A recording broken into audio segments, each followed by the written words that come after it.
From the studios of TV Grace International, here are the ineffable words of God. The gospel of grace on the lips of the man Christ Jesus. Abba Father.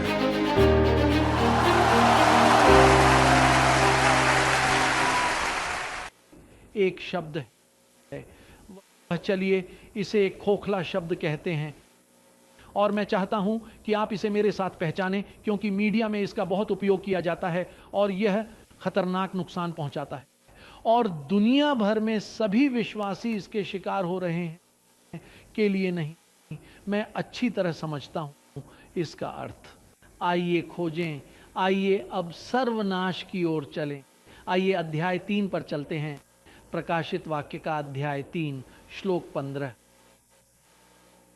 यह एक ऐसी पुस्तक है जिसका अध्ययन बहुत से विश्वासी करते हैं, और अब हम जो पढ़ने जा रहे हैं उसका आप पर गंभीर प्रभाव पड़ेगा यदि आप विशेषज्ञ नहीं हैं। श्लोक 15 कहता है, क्या हम सब वहां हैं? मैं तेरे कामों को जानता हूं कि तू न तो ठंडा है और न गर्म। काश आप ठंडे या गर्म होते, परंतु तू गुनगुना है और न ठंडा न गर्म, इसलिए मैं तुझे अपने मुंह में से उगल दूंगा। भाई, ऐसा कोई श्लोक नहीं है जो अधिक हानि पहुंचा सके। इन आयतों की तुलना में जब आप उन्हें नहीं समझते हैं, लेकिन आप इस समय अच्छा महसूस नहीं कर रहे हैं। कब? आपके पास जो ज्ञान है उसके कारण। जब आप इस श्लोक को पढ़ेंगे तुम्हें ठंड लग रही है। नहीं, एक मिनट रुकिए, मुझे ठंड नहीं लग रही है, क्योंकि मसीह ने एक ही भेंट से मुझे हमेशा के लिए परिपूर्ण बना दिया है। इसके अलावा वह कहते हैं कि मैं उनमें संपूर्ण हूँ, मैं कुछ भी मिस नहीं कर रहा हूँ, और जो कोई प्रभु से जुड़ गया है वह उसके साथ आत्मा है। मुझे ठंड कैसे लग रही है? मुझे पता है कि मैंने किस पर विश्वास किया है। मेरे प्रेरित पौल ने मुझे जो सिखाया है उसके आधार पर मैं अपना कबूलनामा कायम रखता हूँ। इसके अलावा जॉन खतने का मंत्री था, खतना रहित लोगों का नहीं। तो क्या होता है कि ये आयतें मोमिन को ले जाती हैं और वे आपको ऐसी मनस्थिति में ले आते हैं, मुझे ठंड लग रही है। और फिर वाक्य को देखो, मैं तुम पर उल्टी करने जा रहा हूं। दूसरे शब्दों में शब्द पहले ही आ चुका है, मैं तुम्हें बाहर फेंकने जा रहा हूं। फिर अस्वीकृति शुरू होती है। वह बीच में आता है और कहता है, ठीक है, मुझे ठंड लग गई है। ओह, और ऐसी स्थितियां हैं जो आपको परेशान करती हैं। मेरे जीवन में ऐसे भी समय आए हैं जब मैंने वहां बिताया है जहां कोई बाइबल नहीं है, कोई प्रार्थना नहीं है, जहां चीजें बहुत अच्छी नहीं रही हैं, आत्माएं सर्वश्रेष्ठ नहीं हैं, कोई आपको धोखा देता है, किसी को कुछ हो जाता है। कल्पना कीजिए आपके मन में आप ठंडे हैं जैसा विचार आता है, आप बिल्कुल ठंडे हैं, और वे आप पर उल्टी कर सकते हैं। क्या आप इन शब्दों के बीच में मौजूद अस्वीकृति का भाव देखते हैं? वह एक खोखला शब्द है। खोखला कहो, क्योंकि मसीह यीशु पर विश्वास करने वाला अपना स्थान कभी नहीं बदलता। क्योंकि मसीह में विश्वासी की स्थिति उसके अनुसार नहीं है कि वह क्या करता है, यह उसके अनुसार है कि उसने क्या किया और क्या किया। यह कहता है कि उसने तुम्हें यीशु मसीह के साथ स्वर्गीय स्थानों में बैठाया।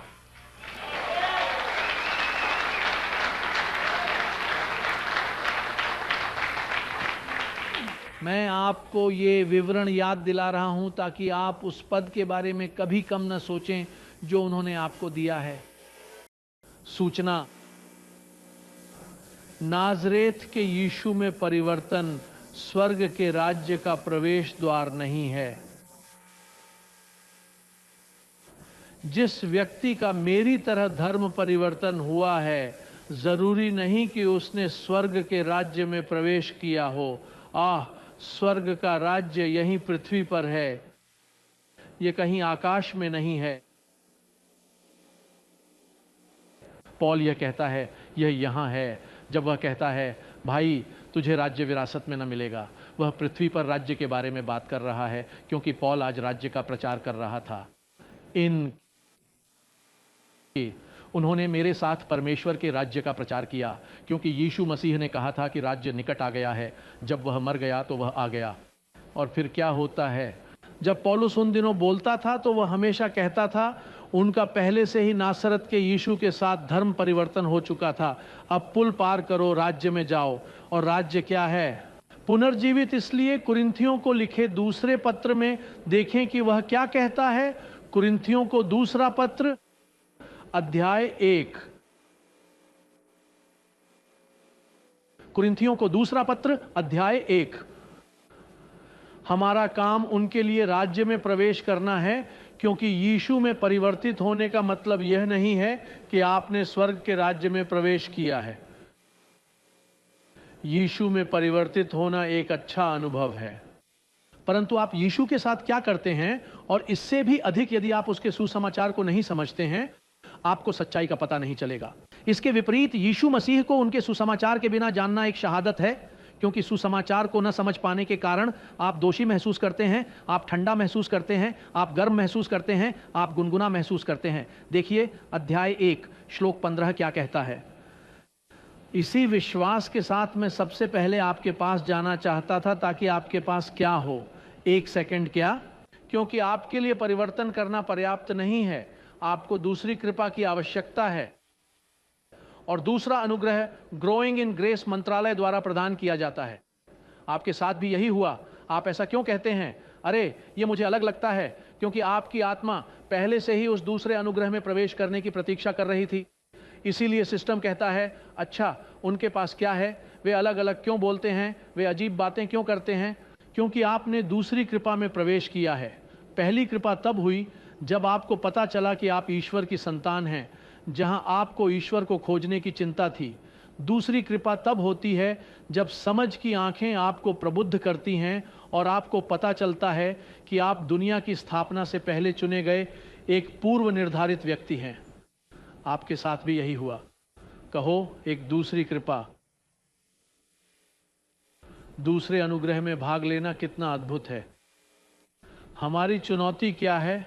आज धन्य ईसाइयों को दूसरी कृपा बताएं। क्या आप जानते हैं कि पौल ने कुरिन्थियों को इसी विश्वास के साथ बताया था? और यही हमारा आह्वान है भाई, कि आप दूसरी कृपा में प्रवेश करें, क्योंकि उस दूसरी कृपा में वह राज्य है। यहीं से आप शासन करने आते हैं, यहीं से आप स्वीकारोक्ति शुरू करते हैं, यहीं पर आपकी स्थिति की सुरक्षा होती है। मैं पहले से ही जानता हूं कि मैं कौन हूं, मुझे यहां से कोई नहीं हटाता। यहीं पर आप उस गर्म और ठंडी चीज को अस्वीकार करते हैं, इनमें से कोई भी अब वहां नहीं जाता है।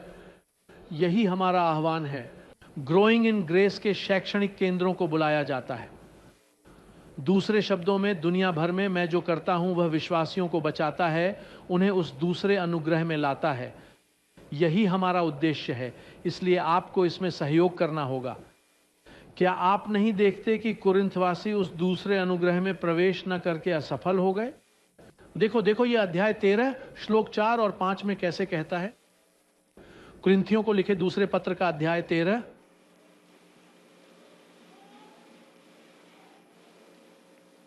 श्लोक 5। वो कहते हैं, अपने आप को जांचो कि तुम किस में हो। और विश्वास में होने का क्या मतलब है? एक दूसरी कृपा। मसीह में होना विश्वास में होना नहीं है। मसीह में होना रूपांतरण का एक अनुभव है, एक अनुभव जो आपको बताता है मसीह मेरे लिए मरा, यीशु मेरे लिए क्रूस पर मरे, उन्होंने पाप दूर करने के लिए स्वयं का बलिदान दिया। मैंने सुन लिया, मुझे भगवान का डर महसूस होता है, लेकिन विश्वास आता है। यह एक और कहानी है। ऐसा उन लोगों के साथ होता है जो विश्वास में नहीं हैं, वे मसीह में हैं। जब आप उनसे आस्था के बारे में बात करते हैं तो वे आपसे कहते हैं, सावधान रहो भाइयों, देखो मसीह केंद्रित, वहीं रहो, वहां से मत हटो।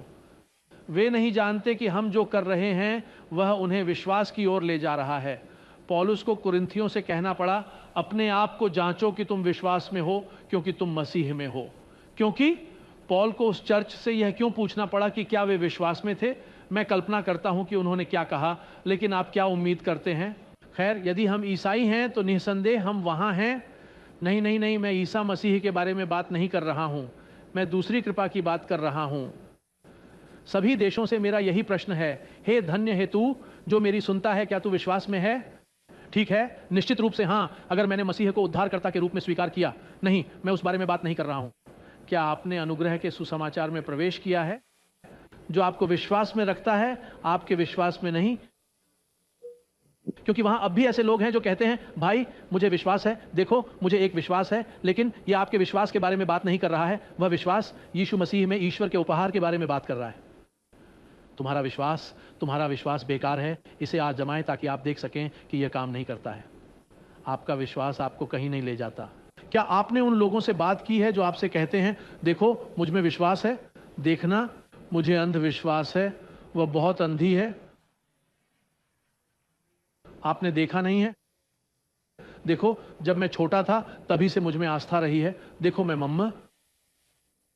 देखिए, क्योंकि जब आप छोटे थे तब से जो विश्वास आपके पास है वह आपके लिए परिवर्तित होने और यह जानने के लिए अच्छा है कि ईश्वर का अस्तित्व है, लेकिन दूसरी कृपा में प्रवेश करने के लिए आपको प्रेरित के हाथों से गुजरना होगा।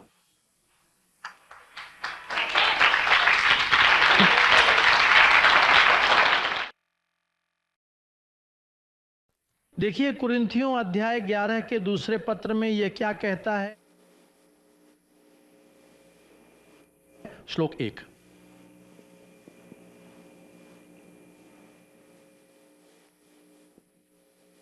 वह कहते हैं उन्होंने कुरिन्थियों को बताया कि वे दूसरी कृपा क्यों नहीं चाहते।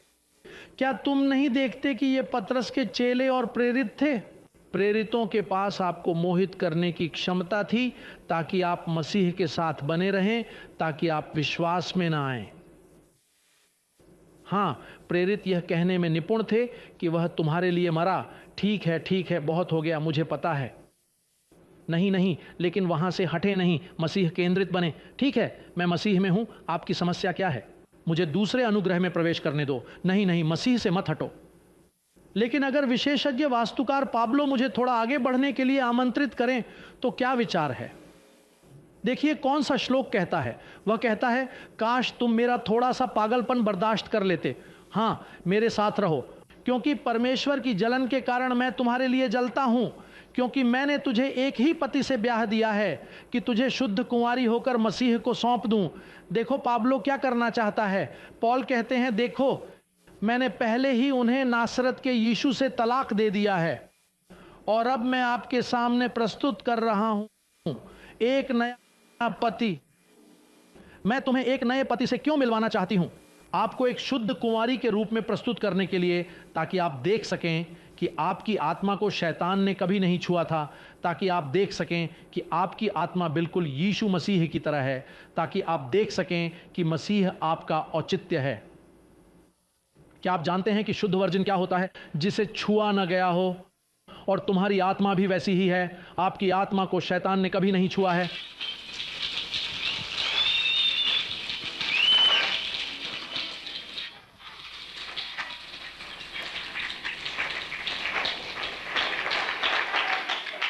आप शैतान के हाथों में थे? नहीं, जो शैतान के हाथ में था वह मेरा मांस था। लेकिन आपकी आत्मा, क्या आप नहीं देखते कि यदि वह आपका विवाह एक ही पति से कराने में सफल हो जाता है, यदि वह ऐसा करने में सफल हो जाता है, तो आप स्वयं को मसीह में परिपूर्ण पाते हैं? मुझे पवित्र करने वाली सारी बातें खत्म हो गई हैं। हे प्रभु करीब आओ। सैंटियागो के बारे में वह बात, भगवान के करीब आओ और वह करीब आ जाएगा, वह सब चला गया है। यदि मैं ईश्वर में डूबा हुआ हूं, मैंने मसीह में बपतिस्मा लिया है, तो मैं उसके करीब कैसे पहुंच सकता हूं?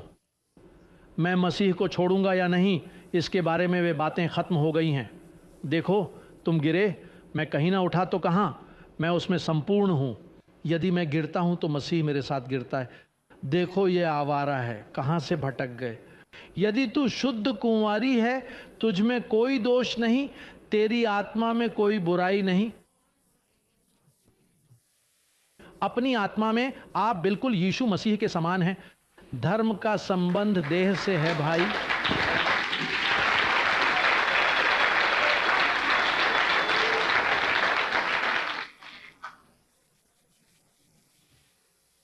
देखो सारा उपदेश, मेरी ओर ध्यान दो, यह सब देखो।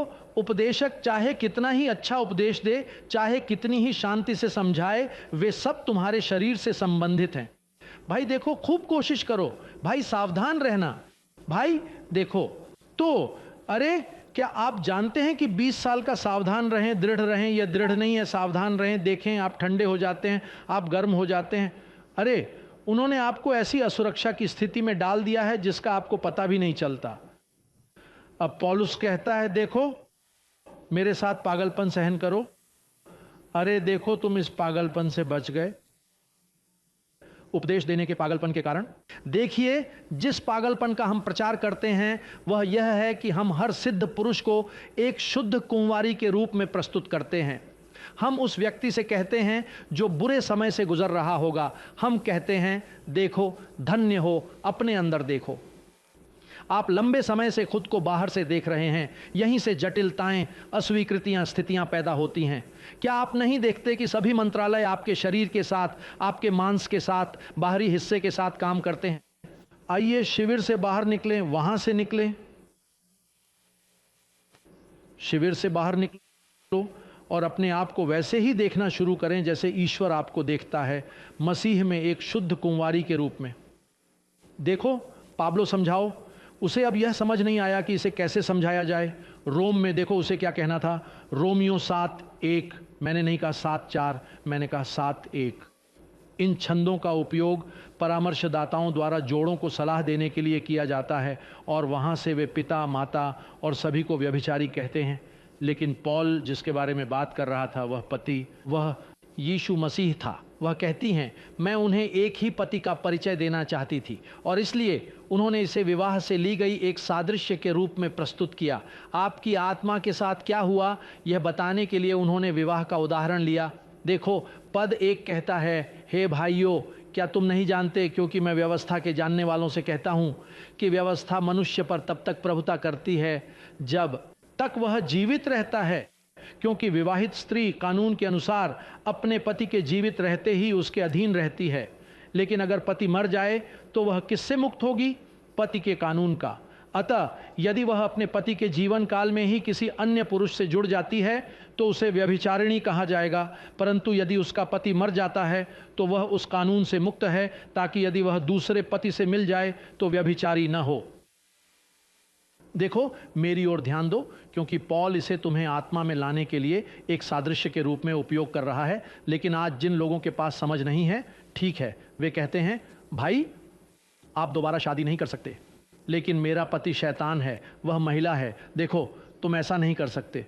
खैर तुम्हें पूरी जिंदगी सिंगल ही रहना होगा, लेकिन मुझ में संयम का गुण नहीं है।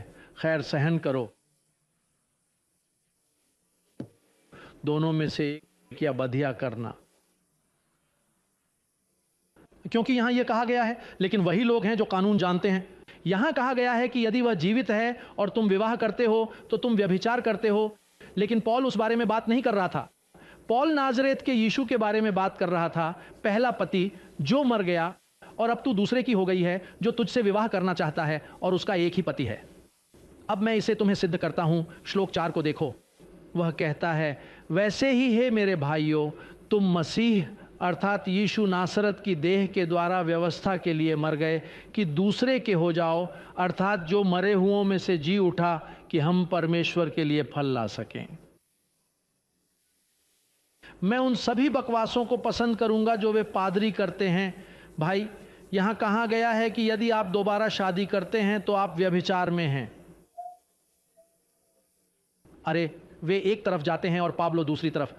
पौल कहने की कोशिश कर रहा है, देखो मैं तुम्हें एक पति से ब्याह कर मसीह के सामने एक शुद्ध कुंवारी के रूप में पेश करना चाहता था, केवल एक पति। और फिर रोमियो 7:4 में पौल एक सादृश्य बनाता है।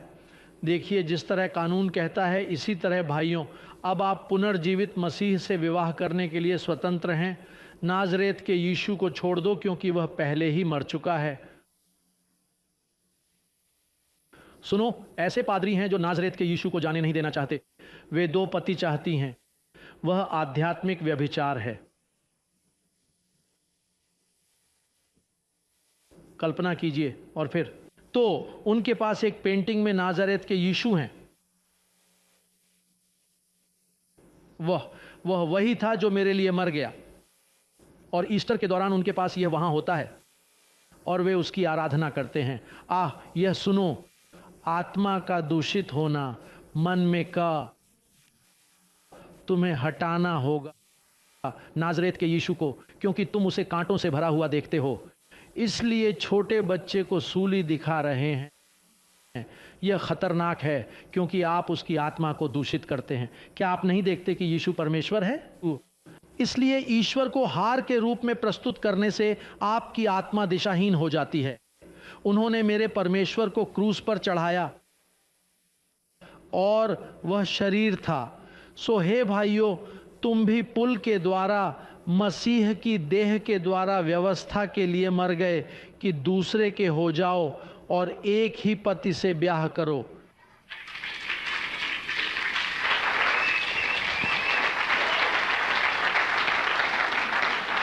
देखिए, यह बात मुझे प्यार से कहनी है, लेकिन कभी कभी मैं यात्रा करते समय रेडियो कार्यक्रम सुनता हूं, क्योंकि यह हर जगह फैला हुआ है। मैं यहां सिर्फ मियामी की ही बात नहीं कर रहा हूं।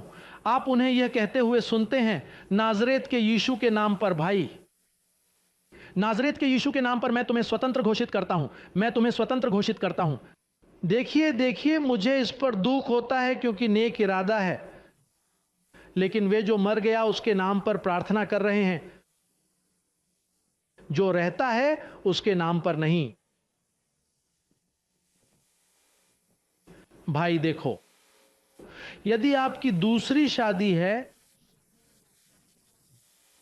आपके लिविंग रूम में दूसरे पति की तस्वीर नहीं होगी।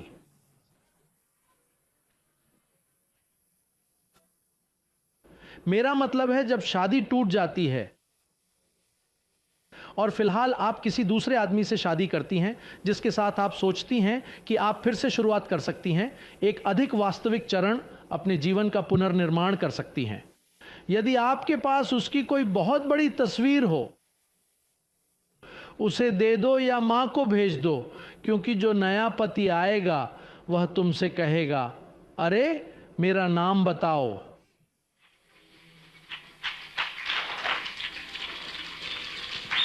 मेरा मतलब है, यह अच्छा है कि कुछ तस्वीरें, कुछ छोटी छोटी यादें इधर उधर पड़ी हैं, लेकिन यह भी अच्छा नहीं है कि वह बाहर मेज पर हैं।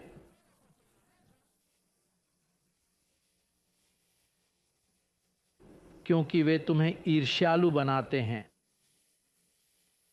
खैर, अपने आप को देखो। जब पुनर्जीवित हुआ, वह देखता है कि उन्होंने अपनी आंखें उसके शरीर पर रख दी हैं। वह 33 वर्ष तक जीवित रहा। पौलुस कहता है, यदि हम मसीह को शरीर के अनुसार जानते, हम अब उसे उस तरह से नहीं जानते, क्योंकि देखो, वह क्रोधित हो जाता है, वह ईर्ष्यालु हो जाता है जब आप अपनी दृष्टि उस शरीर पर डालते हैं जो पाप से भरा हुआ था, क्योंकि यहीं उसने संसार का पाप उठाया और तुम इसे शरीर के अनुसार देख रहे हो। इसलिए जब पौलुस स्वर्ग पर गया तो पौलुस ने उससे कहा, मैं नहीं चाहता कि क्रूज से पहले वे मुझे जाने, क्योंकि मैं क्रोधित हो जाऊंगा। देखो, जो कोई मुझ पर दृष्टि करेगा, मैं क्रूस से पहले उसे नाश कर डालूंगा। मैं चाहता हूं कि आप उससे प्यार करें जो मृतकों में से जी उठा, जो सभी चीजों से ऊपर भगवान है। उचित रूप से विवाहित चर्च ने विधिवत विवाह कराया। भाई, मुझे आपको सूचित करना है, मुझे आपको सूचित करना है, वह दुनिया भर में चर्च आध्यात्मिक व्यभिचार में है। यह एक चर्च है, यह एक व्यभिचारी चर्च है, क्योंकि पौल ने कहा, मेरे पागलपन को सहन करो। मैं तुमसे मान लीजिए, एक पति से शादी करना चाहता था। आपके 2 पति नहीं हो सकते, शारीरिक जीवन में भी नहीं और आध्यात्मिक जीवन में कम,